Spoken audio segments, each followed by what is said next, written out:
live trading kani tooska ee maanta sida arkaysan Arbaca 3 bisha September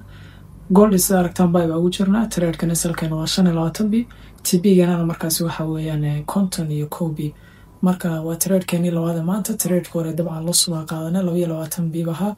marka insha Allah recovery baa rabnaa trade kan ku sameeyno bullish ado nadiif ah oo qurux badan buu ahaa lacagta DXY ayada markaan fiirino waxa sheegay in maaragtay hadii loogaani la qaado oo bilow kala suugu sameeyay waxa ugu badan still sell momentum kan ugu jira waxa ugu badan ee DXY sameyn kartana waa in lagu soo laabto waxa way gaabkan gudaha ku jira kadibna sidii loo sii daato ama still ay daadashada sii socoto marka cabsi badan ma jiran in gold trade kana bayga fiican aan heli karno TB-ga soo kaleeto lacaga EU-da hadaynu fiirino sida arkaysi waxa way inta badan EU-da iyo G-da waxaan ku trade garayaa Asian session-ka laakiin live trading-nada caadihan gold kaliya ku sameeyo marka ardayda la trade gareynaya moosalna ku trade gareeya BDC strategy waan ku trade gareeya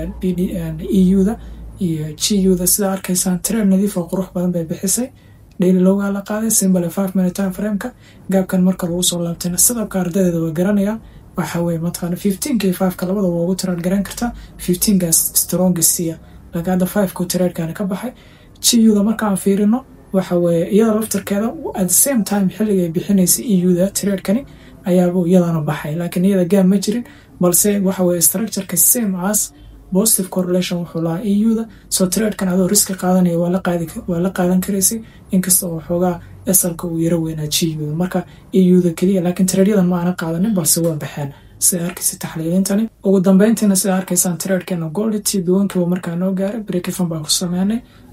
sidoo kale tan maaragtay beershaada waa ka xirana profit sida caadiga aan trade-yada u manage gareeno still sida arkaysan dhaqaaq fiican buu sameeyay trade-ka TB2 gana si nadiif u gaari karaa marka waxaan ku xasuusinayaa live trading kan si daily joogta oo sameeya ardada ay la sameeyaan imankana marka ugu horeysay insha Allah bishan September waxaa dib u soo celiyay live mentorship toosa oo istaraatiijiyadana ku trade gareeyay sida biyadan symbolka markaasi si toos ardada ugu mentor gareyn doono sidoo kale live trading oo ardayga heli doono joogta insha Allah sidoo kale tan mentorship-kaasi aad buu runtii qiimihiisa u raqiis u yahay si arday kasta awood ugu yeesho inuu markaas uu iibsan karo oo suuqana uu baran karo ugu dambeyn sida arkaysan trade-keena gold runtii TB-geenu noo gaaray si aad u qurux badan oo nadiif ah trade-keena live-ka maanta intaas uu ku yahay